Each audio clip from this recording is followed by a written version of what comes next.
कहानी की शुरुआत होती है सोरेन नाम के एक उल्लू से, जो अपनी छोटी बहन ग्लेंटाई के साथ गार्डियंस ऑफ गाउल की कहानियों के किरदार बनकर खेल रहा होता है। दोनों को ये कहानियां बहुत पसंद थी। उनका एक और भाई क्लट, जो इन कहानियों को पसंद नहीं करता, उन्हें रोकते हुए कहता है कि चलो अब सो जाएं।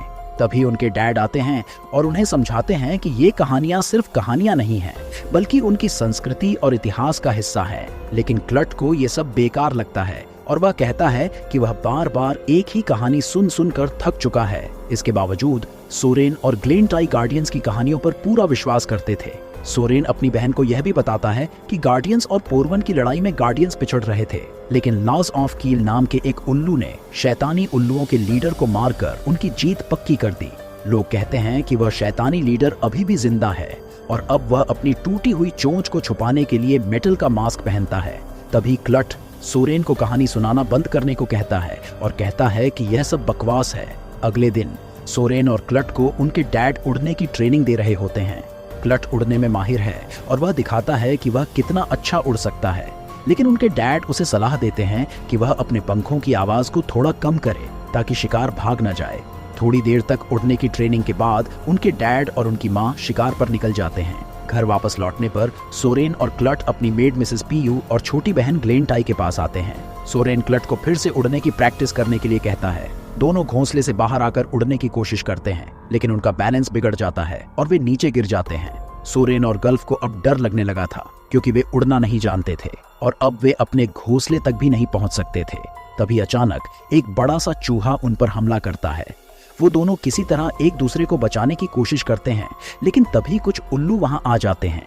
वे दोनों को अपने पंजों में उठा लेते हैं और कहीं ले जाने लगते हैं। सोरेन देखता है कि वहां बहुत सारे उल्लू थे, जो अपने पंजों में कई सारे छोटे उल्लुओं को पकड़कर कहीं ले जा रहे थे। वहां उसे गिल्फ नाम की एक उल्लू मिलती है, जो बताती है कि वे उसे रेगिस्तान से उठा लाए हैं। उन सब उल्लुओं को पहाड़ों की एक गुफा में लाया जाता है, जहां इन छोटे उल्लुओं को गुलाम बनाया जाने वाला था और कुछ को प्योर वन सेना में शामिल करने की योजना थी। वहां का हेड उल्लू, जिसका नाम ग्रिबल था, उनसे कहता है कि अब से वे उनके राजा हाई टाइटोस की सेवा करेंगे। तभी वहां हाई टाइटोस की पत्नी नायरा आती है और कहती है कि शुरू में इन्हें अपने घर की याद आएगी, लेकिन बाद में इन्हें यहाँ की आदत हो जाएगी। सोरेन और गिल्फ इसका विरोध करते हैं और कहते हैं कि उन्हें घर वापस जाने दिया जाए। नायरा उनकी बात अनसुनी कर देती है और उन्हें गुलामों के काम में डाल देती है। इस बीच नायरा सोरेन के भाई क्लट से भी बात करती है और उसे चुनने का मौका देती है कि वह सामान उठाने वाला गुलाम बनेगा या प्योर वंश का बहादुर सिपाही। क्लट सेना में शामिल होने के लिए मान जाता है, जबकि सोरेन और गिल्फ को बाकी के साथ कहीं और ले जाया जाता है, जहां उन्हें अपना चेहरा चांद की ओर करके सोने को कहा जाता है। गिल्फी सोरेन से कहती है कि उन्हें नहीं सोना चाहिए, क्योंकि उसके रेगिस्तान में भी कई उल्लू थककर सो जाते थे और फिर जब वे उठते तो भूल जाते थे कि वे कौन हैं। सोरेन और गिल्फ भी सोने का नाटक करते हैं। अगले दिन जब सारे उल्लू जागते हैं तो वे पूरी तरह गुलाम बन चुके होते हैं। वे सब मालिकों के इशारों पर चलते हैं। सोरेन और गिल्फ भी नाटक करते हुए उनके साथ जाते हैं। उन्हें एक प्लेनेटोरियम में ले जाया जाता है, जहां नायरा नए सिपाहियों को उड़ने की ट्रेनिंग दे रही थी ताकि वो प्योर वंश के सिपाही बन सकें। उधर सारे गुलाम उल्लुओं को एक काम दिया जाता है। उन्हें एक खास मेटल फ्लेक्स निकालना था, जिसे एक जगह जमा किया जा रहा था। सोरेन को जैसे ही फ्लेक्स हाथ में आता है, उसकी शक्ति से उसका स्वास्थ्य खराब होने लगता है। लेकिन वहां कुछ बैट्स भी थे जिन पर फ्लेक्स का कोई असर नहीं हो रहा था और वही बैट्स इन फ्लेक्स को जमा कर रहे थे। सोरेन को एहसास हो जाता है कि ये लोग कुछ बहुत बड़ा और खतरनाक करने की योजना बना रहे हैं। वो गल्फी से कहता है कि उन्हें जल्दी से जल्दी यहाँ से निकलना होगा। दूसरी ओर हाई टाइटोस अपने एक साथी से कह रहा होता है कि जैसे ही सारे फ्लेक्स इकट्ठे हो जाएंगे, वे अपने दुश्मनों के खिलाफ एक बड़ा जाल बिछाएंगे और फिर उन्हें गुलाम बना लेंगे। इधर ग्रिबल नाम का एक उल्लू सोरेन और गिल्फ को भागने की बात करते हुए सुन लेता है। वह उन्हें अपने साथ एक सुरक्षित जगह पर ले आता है। वहाँ वह कहता है कि वह उन्हें उड़ना सिखाएगा। ग्रिबल बताता है कि प्योर वंश ने उसके राज्य पर हमला किया था और उसके परिवार को पकड़ लिया था। उसने प्योर वंश के लिए काम करना शुरू किया ताकि उसका परिवार सुरक्षित रहे, लेकिन अब उसे लगता है कि उसने बहुत बड़ी गलती कर दी। अब वह सोरेन और गिल्फ को मदद करना चाहता है और वह उन्हें उड़ना सिखाने लगता है। इधर नायरा सिपाही बनने वाले सारे उल्लुओं का एक टेस्ट लेती है ताकि वह जान सके कि कौन उन सब में सबसे बेस्ट है। उस टेस्ट में क्लट सबसे आगे रहता है। नायरा उसकी तारीफ करती है। वह क्लट से कहती है कि क्या तुम्हारा भाई सोरेन भी तुम्हारी तरह उड़ सकता है? वो उसे अपने साथ लेकर सोरेन को समझाने जाती है कि वो भी उनके ग्रुप में शामिल हो जाए। ग्रीम्बल अभी भी सोरेन और गिल्फ को उड़ना सिखा रहा होता है। वह उनसे कहता है कि उन्हें अगर अपने घर जाना है तो उन्हें जल्दी से उड़ना सीखना होगा। वह उन्हें बताता है कि उनका असली घर गूल है, पर वहां तक पहुंचने के लिए उन्हें पहले होलमेर समुद्र के टापू पर जाना होगा। वहां एक पुराना जंगल है जहां गूल ट्री है और वहां सच्चे और ईमानदार उल्लू रहते हैं जिन्हें गार्डियंस कहा जाता है। पर तभी वहां नायरा और क्लट आते हैं।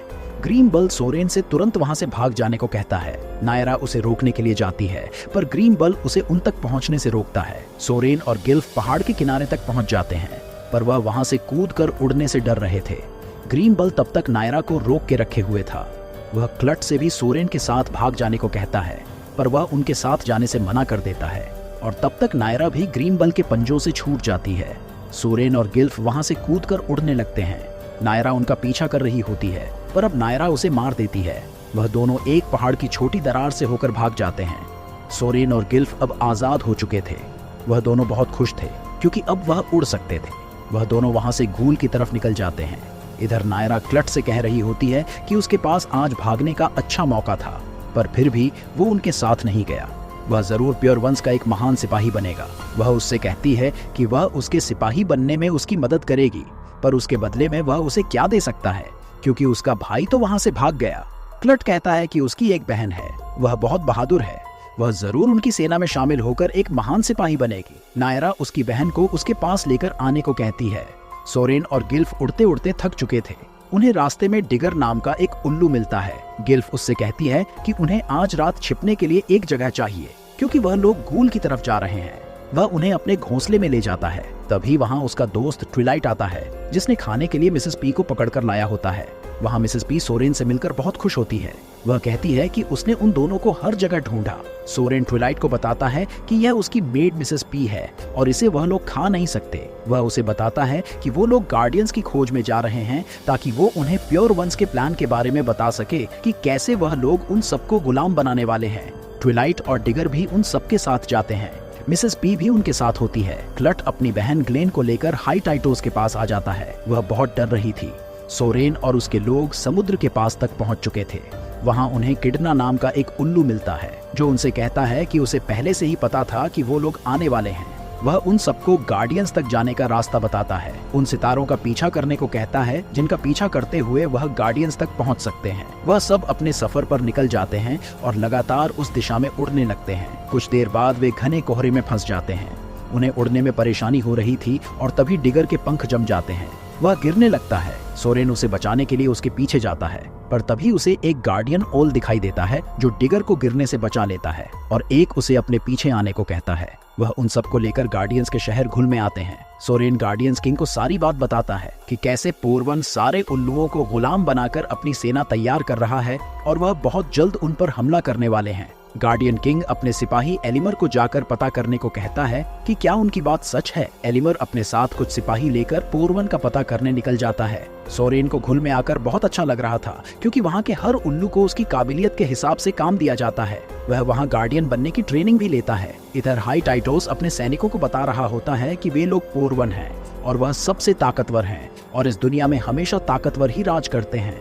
वह उन्हें बताता है कि कई साल पहले एक कायर उल्लू लाइज ऑफ कील ने उसके राज्य को हड़पना चाहा और उस पर हमला किया। इस वजह से उसे अपनी चोट छुपाने के लिए मेटल का मास्क पहनना पड़ा। पर अब वक्त आ गया है कि वे उन पर हमला करके सब हासिल करें जो कभी उसका था और सारी दुनिया पर सिर्फ पोरवन का राज हो। वहाँ क्लट के साथ उसकी बहन भी थी।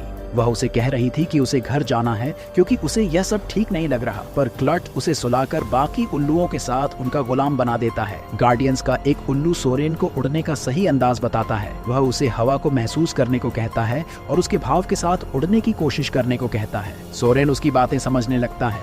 वह हवा के बहाव के साथ उड़ने लगता है और उसमें इतना खो जाता है कि पानी में गिरने वाला होता है, पर सही समय पर गार्डियन उसे बचा लेता है। उसके बाद गार्डियन उसे अपने घर ले आता है। उधर एलिमर अपने सिपाहियों के साथ उस इलाके तक पहुंच चुका था।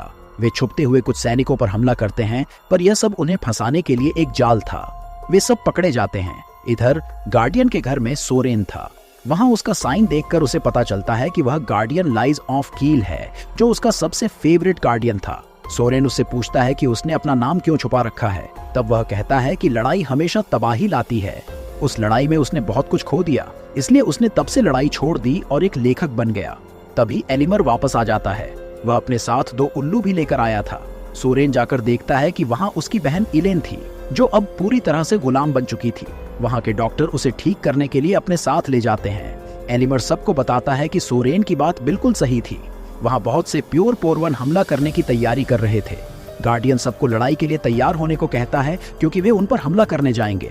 सोरेन अपने दोस्त ली से कहता है कि वह भी उसके साथ जाने की इच्छा रखता है, पर ली उसे समझाता है कि उसकी बहन की देखभाल करना ज्यादा जरूरी है। गार्डियंस की पूरी फोर्स पोरवन पर हमला करने निकल जाती है और सोरेन अपनी बहन के साथ वहीं रुक जाता है।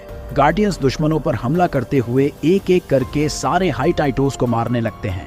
इधर सोरेन की बहन होस्सा उसे बताती है कि क्लट ने ही उसे गुलाम बनाया था और वही उसे यहाँ लाने के लिए मजबूर कर रहा था। ये सुनकर सोरेन समझ जाता है कि क्लट भी दुश्मनों के साथ मिला हुआ है और यह सब एक जाल है गार्डियंस को फंसाने का। वह तुरंत गार्डियंस को बचाने के लिए निकल पड़ता है और उसके साथ गल्फी, डिगर और ट्विलाइट भी होते हैं। उधर दुश्मनों ने मेटल फ्लेक्स की मदद से सारे गार्डियंस को कैद कर लिया था क्योंकि वे फ्लेक्स की शक्ति सहन नहीं कर पा रहे थे। नायरा वहां के सभी बैट्स को भेज देती है जो मेटल फ्लेक्स से प्रभावित नहीं होते थे। इसी दौरान धोखे से हाई टाइटोस एल्मेर को मार देता है। जब सोरेन वहां पहुंचता है तो वह चाहकर भी कुछ नहीं कर पा रहा था। तभी उसे जंगल में लगी आग नजर आती है और उसे एक विचार आता है। वह पास के लैंप को उठाकर आग में जलाता है और उसे मेटल फ्लेक्स में डाल देता है, जिससे फ्लेक्स की शक्ति खत्म हो जाती है और गार्डियंस आजाद हो जाते हैं। अब सारे गार्डियंस मिलकर दुश्मनों से लड़ने लगते हैं और भारी पड़ने लगते हैं। तभी सोरेन देखता है कि क्लट भी लड़ाई में शामिल हो रहा है। सोरेन उसे रोकने की कोशिश करता है, लेकिन क्लट उस पर हमला कर उसे जंगल की आग की ओर धकेल देता है। सोरेन उसे समझाने की कोशिश करता है कि वह गलत राह पर है, पर क्लट जवाब देता है कि वह उसकी तरह कमजोर नहीं बन सकता।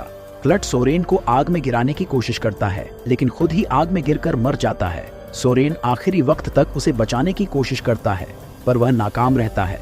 दूसरी ओर लीज ऑफ किल हाई टाइटोस से सीधा मुकाबला करता है और उसे हरा देता है। नायरा भी पोटैटो को बचाने के लिए पहुंच जाती है और दोनों मिलकर दुश्मनों पर भारी पड़ते हैं।